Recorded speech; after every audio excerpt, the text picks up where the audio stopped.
Thanks so much for talking to me. So my name is Stella Oneko and I'm from DW. Am I speaking to Robert Chagulani? That's right. Okay, how are you? What is your situation at the moment? Well, I am in hiding, following a raid at my house by the military, commanded by the Chief of Defense Forces, Muhoozi Rugaba, who happens to be Museveni's son, the guy that I ran against in last week's election, and strongly believe we beat him. But, because there's lawlessness, because the ruling family does what they want, now we got information that they were coming to harm me, and the father went ahead to confirm it, that they were looking for me to harm me, and I had no option but to disappear because I could not get safety from anywhere, not any institution in Uganda. And have you heard from your family? How's your family doing? I've heard from my family. My family are there. Of course, they are not safe. They are surrounded. My wife and my family are under house arrest. Nobody's allowed to get out of the house. Nobody's allowed to come in. They are short of food supplies, but the food supplies that have been delivered to them have been rejected by the army that is there. And that's the situation.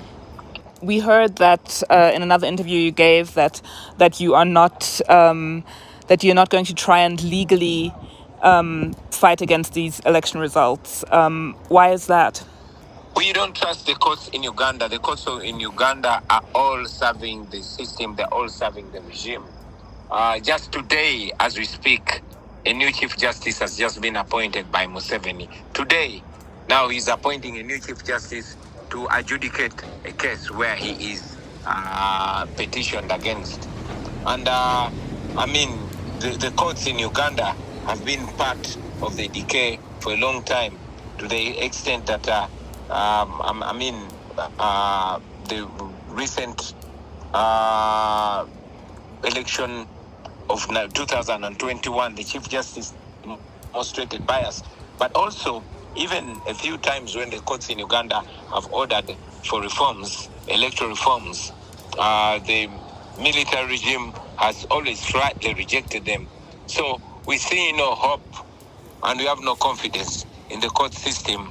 Our confidence is in the people of Uganda, and we've called upon the people of Uganda to defy the regime, to practice all manner of protests, including civil disobedience, for as long as it's non-violent and it's legal.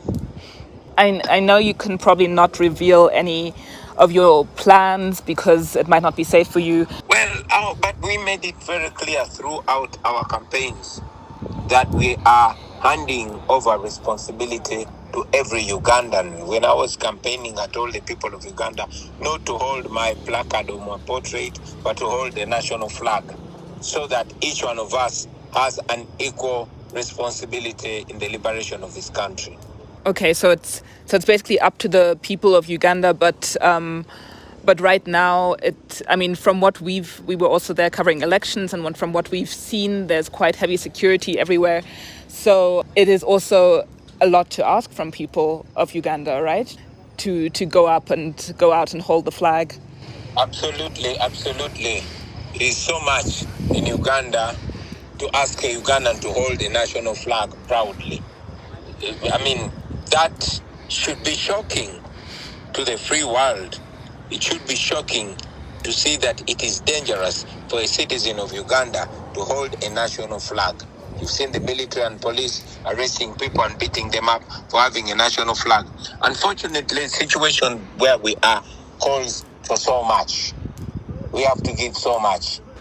And your personal situation, you are in hiding. Do you plan to stay in hiding indefinitely, or? No. I'm not going to stay in hiding. I'll come out when I decide. I stayed in hiding because if I stayed at my place, I would not be able to do this interview. The internet at my house is jammed and the network is cut off. My wife can only make maybe up to a few calls a day, painstakingly. So I'm out of my home in order to be able to speak to the world and to give guidance where I can give guidance, and also to defy the illegal house arrest to show the regime in Uganda that I can beat them at their game and run away from them, even when they deploy hundreds of military and police officers around my home, but also to show Museveni's son that I am not under his orders. He cannot order me to show up in 2 days, and I will. No, I've not surrendered myself to him, and I will not.